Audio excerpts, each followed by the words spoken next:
para dun sa mga kaligayahan natin. Yan po. JP. Sa akin po is yung oras Kasi checker, parang bawal na checker. Yung- boss? yung ano po is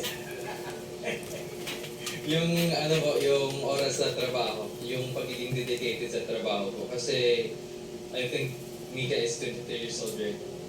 23. And Pakilala ka na, JP!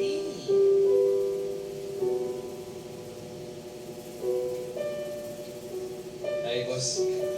I'm JP, by the way.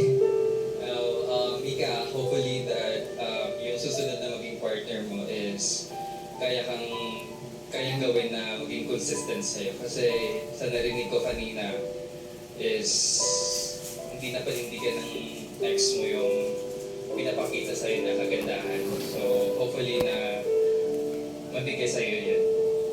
Thank you. Medyo ka na sila ya? Ha? Medyo ka na? Thank you, JP. Suga. Friends, Suga na. ano ang huli mong mensahe para sa ex mo na si Mika? Ay, Mika, sana maging okay kayo ng napili mo. And sana alagaan ka niya. Dito lang naman ako palagi bilang kaibigan mo, hindi na bilang boyfriend mo. Andito lang ako. Good luck sa'yo palagi.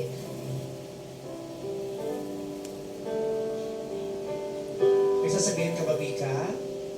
Prince, thank you sa lahat ng memories na nangyari sa atin. And sana maging better person ka na.